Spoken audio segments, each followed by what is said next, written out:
Hello everybody. So I'm bringing to you the next lecture, which is about damage of composites. Unlike the previous two lectures, which was mostly descriptive type, this is more numerical based, I would say. So it's better that as you listen to this lecture, grab a copy and a pen, try to note down and derive the different expressions that I derive as a part of this lecture. I think that way it is going to be most helpful to you. So here's an outline of the lecture today. I'll start with introduction to damage. Then we have damage criteria for isotropic materials, some reminder. And then we discuss two specific types of failure criteria: phenomenological failure criteria and micromechanics failure criteria. Now, what is damage? Damage of composites means or can mean two things. One, when is the onset of damage? When does the first fiber fail, or when does the first matrix crack? Or it could be, when does my material fail? So the line between the two is rather gray. Sometimes we use the word damage to indicate fiber failure, matrix cracking, the different damage events or damage mode, and failure to say when the specimen breaks. So because unlike metals where a single crack propagates and causes final failure, that does not happen in composites. So we have to be a little bit careful about what we are trying to do. In this presentation, more or less we are trying to calculate the onset of damage. Onset of damage for different type of materials, for different type of loads, etc. Now we have gone through this slide previously. What is the classical lamination theory approach to calculate ply stress? First of all, using the equivalent properties of the ply, we calculate the Q matrix. The equivalent ply properties could come either through rule of mixtures or through mechanical tests. You can calculate the Q for different coordinate axis system. If you know the thickness, you know the ABD matrix. From the knowledge of your application, you know the load support geometry, which gives you the load and moment, which can then be used to calculate L, M, N, M and N, and that can give you strain. Subsequently, that gives you stress, and you can calculate stress in the coordinate axis system. Now that stress, what do we do with that stress? Using that stress, we try to find out whether or not your material is safe. For that, we need to use some failure criterion. That is the key point of today's lecture. The red box that you see, that is something that we are trying to do. We try to understand that on the one hand, if you know the stresses in the coordinate axis system, in the material coordinate axis system, and you know the material properties, is your design safe? Yes or no? So we need to compare the stress with the strength of the unidirectional ply. As you know, we've done the starting point is the strength predictions for the unidirectional ply, and that can come either through micromechanics equations, which we have discussed prior to the mid-semester, or through mechanical testing on unidirectional laminates. But the loading condition is very simple. Usually it is simple tension or compression or shear. It's rarely, if ever, multi-axial. So, but we need to predict strength under complex stress conditions. So this is a problem. I have properties of strength for simple loading conditions, but I would like to calculate the strength under complex stress conditions. This is where we need the failure criteria. That is the core point of today's lecture. So failure for isotropic material. I'm sure all of you are aware of this, but as a reminder, let us study this. Let us recall. So the first is the Tresca failure criteria, which says failure occurs when the maximum shear stress reaches a critical value. We calculate the three principal stresses, and the difference between the three principal stresses should be less than some ultimate value. When that happens, your material is safe. The second criteria is what is known as the von Mises failure criteria, which says failure occurs when the internal strain energy reaches some critical value. Once again, you calculate the principal stress and you have a simple formula like shown. Or you have the maximum stress theory. Now, in all of these tests, we needed one strength property, that is the ultimate strength. And also keep in mind that the orthotropic equivalent of the maximum stress criteria is something that we have already discussed and studied in depth in our class. Today we'll see whether we can do something about the von Mises or the Tresca failure criteria, whether we can adapt it to orthotropic materials. First we start with in general orthotropic materials, and then we try to see whether there are some specific nuance or specific things that I need to keep in mind when I'm trying to model failure in composite materials, where I know specifically that there is fiber and there is matrix. So strength of an orthotropic ply, you have 9 strengths: uniaxial tension in XYZ, uniaxial compression in XYZ, and the 3 shear. Usually we'll use X and X prime for tension and compression strength in the X coordinate axis system or 1 coordinate axis system, Y and Y prime in the 2 for tension and compression respectively. Z is for 3, and Q, R, S are the 3 shear strengths. And keep in mind that for a 0-degree ply, the shear strength is independent of the sign. So we just have 1 shear strength, but we have 2 uniaxial strength for a particular direction of loading. And these are some typical values for carbon epoxy or glass epoxy, aramid epoxy. You see that X and X prime can be same sometimes and can have a massive difference. And most of the times it is not same. Sometimes compression tests, as you know from our last lecture, is hard to do. So we assume X is X prime. Usually it is different, and usually X prime is lower than X. And also Y, that is in the 2 transverse direction, is significantly lower than the strength in the fiber direction. These are properties for your unidirectional continuous fiber composites. Another interesting observation is that in the fiber direction, the compressive strength is usually lower than the tensile strength. But in the transverse direction, the opposite trend is seen. Compressive strength in the transverse direction is significantly higher than the tensile strength in the transverse direction.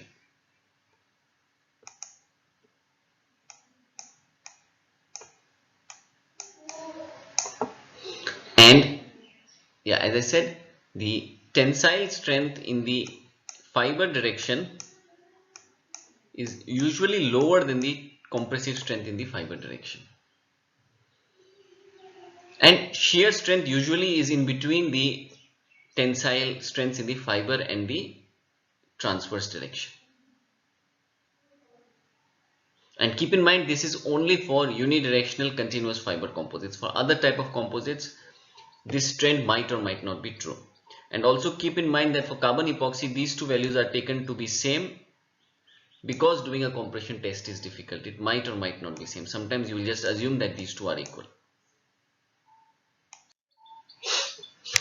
Now the first type of failure criteria is what is known as the phenomenological failure criteria. Phenomenological failure criteria means that this has no physical basis. We are not looking at fiber failure or matrix failure or material properties, but rather we are trying to do a large number of experiments and somehow curve fit to get the properties correctly. A most general form of your phenomenological failure criteria is Fi sigma I to the power alpha, Fij sigma I sigma j to the power beta plus Fijk sigma I sigma j sigma k to the power gamma dot dot dot. You can extend it to as many terms, where Fi is a material property. So you have 6, F1, F2, F dot dot 6. Fij again is a material property. Fijk is a third order tensor. Again you have material properties, and alpha, beta, gamma are all material properties which you need to derive using experiments. And if this is equal to 1, failure starts. If this value is less than 1, then your laminate is safe. Generally, for composites, we take a simplified form of this, where I say that Fi sigma I plus Fij sigma I sigma j is equal to 1. So I am assuming alpha and beta is equal to 1, and this higher order terms of my equation are neglected. Because more elaborate this expression, larger the number of tests I do, and we'll see that as I'm going from left to right in this direction, the significance of the terms become less and less. So let's try to see fi sigma I plus fij sigma I sigma j is equal to 1, what it means, how we can use it. So I'm rewriting here fi sigma I plus fij sigma I sigma j is equal to 1. Keep in mind that I and j both can take values from 1 to 6. This is the notation where sigma is denoted by one subscript 1 to 6. So actually fi and fij both are tensors. Fi is a second order tensor, fij is a fourth order tensor, just like stress is a second order tensor. In a reduced notation we are getting to this. If you expand it, you get an expression like this. It is f1 sigma 1 plus f2 sigma 2 plus f3 sigma 3 plus f4 sigma 4 plus f5 sigma 5 plus f6 sigma 6. You are getting 6 terms due to this. Now Fij sigma I sigma j gives me 36 terms because I is varying from 1 to 6, j is varying from 1 to 6. All possible permutation and combination lead to 36. So it comes out to be something like this. And how many material constants do we have? We have 42 material constants. 6 due to this term and 36 due to this term. But like we had done for the stiffness tensor, maybe we can try and reduce the number of material constants that are needed to implement this failure criteria. So the first thing is, for symmetry reasons, we can say F12 is equal to F21, because remember F12 involved F12 into sigma 1 into sigma 2 and F2 involved F21 into sigma 2 into sigma 1.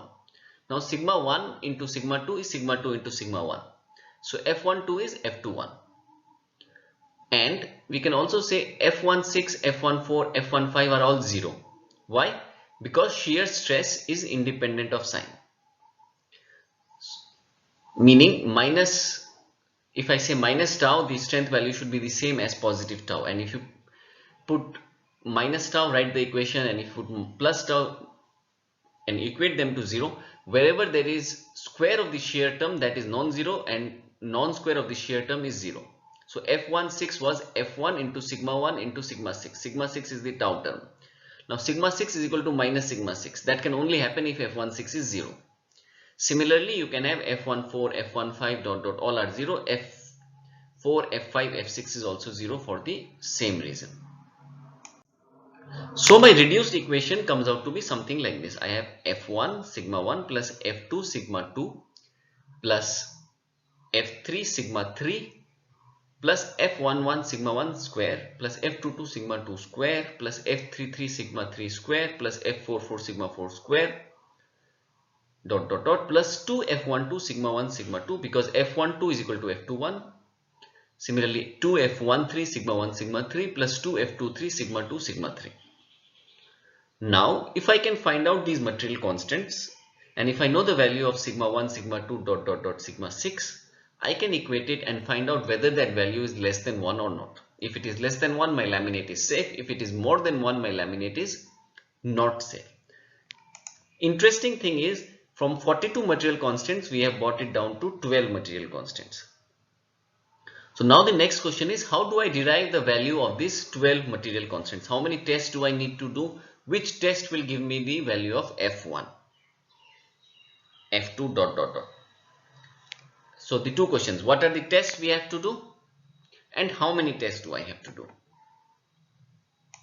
So consider, let us imagine a case where my laminate is subjected to uniaxial tension test, and in that direction the stress to failure is, let's say x megapascal, and then I put it in the equation where sigma 1 is equal to x, rest all 0. So my equation comes out to be F1x plus F11x square is equal to 1. I have two unknowns, F1, F11. But I only have one equation. So I will now imagine that I have done a uniaxial compression test where the stress to failure was x prime. Again, since it's a uniaxial tension test, sigma 2, sigma 3, sigma 4, sigma 5, sigma 6 all are 0. Now my equation reduces to the following. I have an equation F1 x prime plus F11 x prime square is equal to 1. So now I have two equations, two unknowns. Hopefully I am able to solve it. If I solve it, I get the value of F1 is equal to 1 by x plus 1 by x prime, where x is the uniaxial strength in tension, x prime is the uniaxial strength in compression. And F11 comes out to be minus 1 by x prime. Similar thought experiment, you can calculate the value of F2, F22, F3, F33. Sorry, there is a small typo here. This should be 3. And F4, F5, F6. So it turns out that I need to do 9 tests to get all the values. I will do tension and compression test in the x direction, get the value of F1, F11. Tension and compression in the 2 direction, get the value of y and y prime. Get the value of F2 and F22 from the values of y and y prime. Z and z primes give me F3. But this is for a general orthotropic material. Now a laminate could be transversely isotropic, so F2 is equal to F3, F22 is equal to F33, or it could be that I can assume a state of plane stress and then I don't need to do so many tests. But for general orthotropic material, this is what we do. And this is also, broadly speaking, the guideline by which you can calculate the parameters for any failure criteria. Let us say this was Fi sigma I plus Fij sigma ij. Now it's also possible that some other failure criteria is given. Even in that case, you should imagine one by one the different uniaxial state of stress. There you have a certain stress component non-zero, rest all are 0, and then you will get 9 equations and hopefully you will be able to solve it. Now the question is, we have calculated the values of the 9 parameters F1, F2, F3, F4, F5, F6. We have not calculated the values of F12, F13 and F23. And this should be plus dot dot dot dot dot. This equation is not complete because F1 sigma 1 dot dot dot, so there are so many terms, but my main point is these terms have not been derived, right? Because we assumed a uniaxial state of stress, so I said sigma 1 is some non-zero value, sigma 2 is 0. So F12 became 0 without me knowing the value of F12. In none of the equations that we have solved, F12, F13 or F23 figured. So what can we do? We can, and doing a test for this will require a state of stress where sigma 1 and sigma 2 both are non-zero. Usually you want to have a biaxial tension test machine where sigma 1 is equal to sigma 2. But such tests are extremely difficult to do. Yeah, so difficult tests involving biaxial stress must be performed to get the value of these constants, which are extremely difficult. Luckily, these values are often very small. So some people actually took the trouble of doing these difficult tests and they found out and told us that these values are usually close to 0. So you can either neglect it or you can guess. What are the different guesses? We'll come back to it shortly.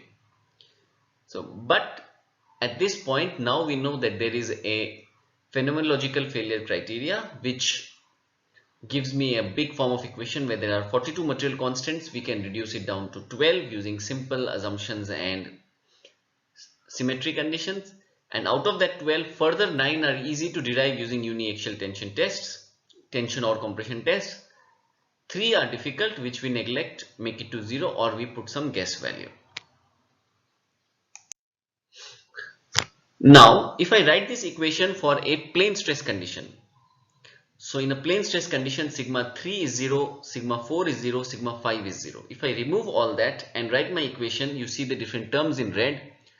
This failure criteria is known as the Tsai-Hu failure criteria. Tsai and Hu are two people who started with the tensor failure criteria or the phenomenological failure criteria, reduced it to a plane stress condition. This is my Tsai-Hu failure criteria. In the Tsai-Hu failure criteria, the number of constants is 1, 2, 3, 4, 5, 6. Out of these 6 constants, 1, 2, 3 and 3, 4 and 6 are easy to derive. 5 is not so easy to derive. Hoffman failure criteria is very similar to Tsai-Hu criteria, except that he said that the value of f12 should be minus 1 by 2 xx prime. So Hoffman started with your Psi-Hu failure criteria but gave a term for f12. Now failure criteria like this, like the one for Hoffman, is developed for a certain material laminate. Maybe he did a large number of tests for carbon epoxy failure criteria and found out that the value of f12 is roughly 1 by 2 xx prime. And indeed this is excellent for that specific material laminate. But for other material it is not so good. The reason is this. So this is a phenomenological failure criteria. Phenomenological means a lot of experimental tests are done for a certain material type and you try to fit the data into some sort of equation.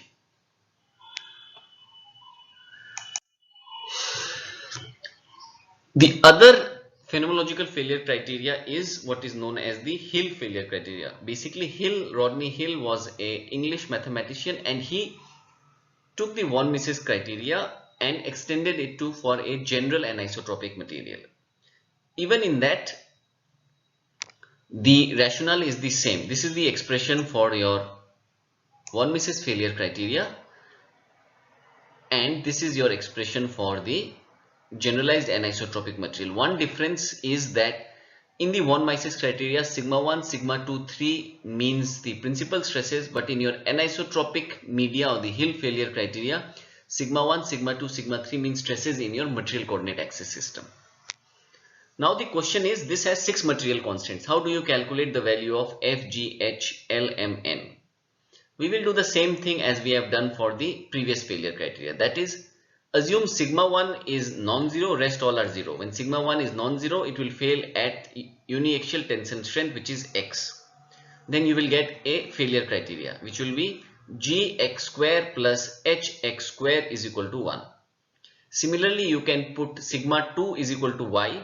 So my material is failing due to transverse loading, uniaxial, and you get a certain failure criteria. And then you get a certain equation, which is Fy square plus Hy square is equal to 1.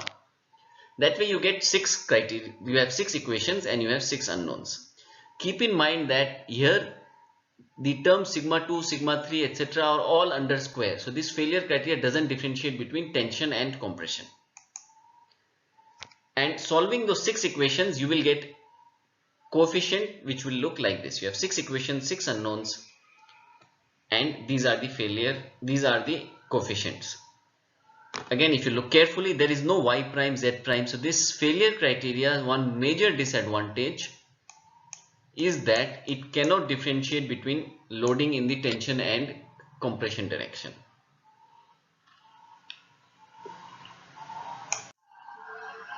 And if you start with the Hill failure criteria, reduce it to plane stress condition and make some slight modification, this is known as the Psi-Hill failure criteria. Hill developed the failure criteria for a general anisotropic material and Psi extended it for composite materials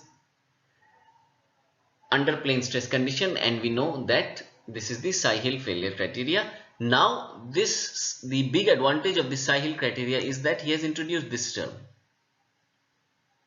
So if sigma 1, sigma 2 are negative as opposed to positive, then you get different results.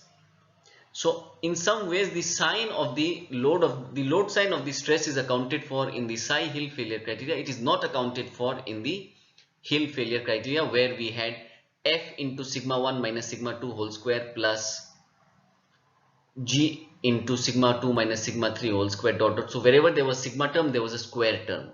If there is a square term, then you are not differentiating between the negative and the positive values.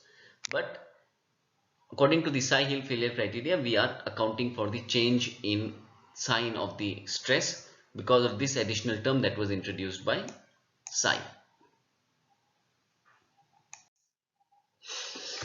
So this was about your phenomenological damage criteria. The next set of damage criteria is what is known as micromechanics.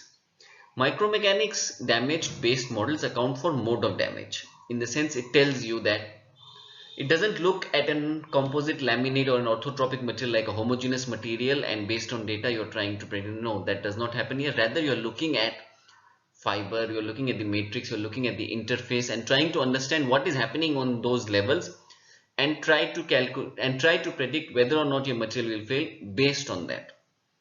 And there are large number of damage models which exist. We will discuss only two of them, but those serve as good illustrative example. I think the important takeaway point from this slide is that unlike phenomenological criteria, a micromechanics damage criteria account for mode of damage. And what are the different mode of damage? Like fiber failure, matrix cracking, interlaminar, interface damage, intralaminar damage. And micromechanics failure criteria will be different for different type of materials. The first micromechanics failure criteria is what is known as the Christensen failure criteria. According to Christensen failure criteria, you have to calculate the stresses in the material coordinate axis system, and then he chose these values. He said sigma 1 is 1, sigma 2 plus sigma 3 is another term, sigma 1 square is one term, so on and so forth. And damage happens due to combination of one or many of these terms. For example, interfiber failure happens due to sigma 2 plus sigma 3, sigma 2 plus sigma 3 square, sigma 4 square minus sigma 2 square, sigma 6 plus sigma 5 square. Fiber failure happens due to sigma 1 square and sigma 2 plus sigma 3, and sigma 1 into sigma 2 plus sigma 3. And every time you have a certain parameter, that parameter you need to derive either using experiments or experiments on the laminate level or experiments at the fiber and the matrix level. But the basic idea is he identified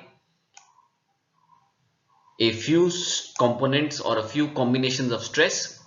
He separated them block by block and said a certain mode of failure will depend on one or many of these terms. And matrix failure, for example, can depend on many terms.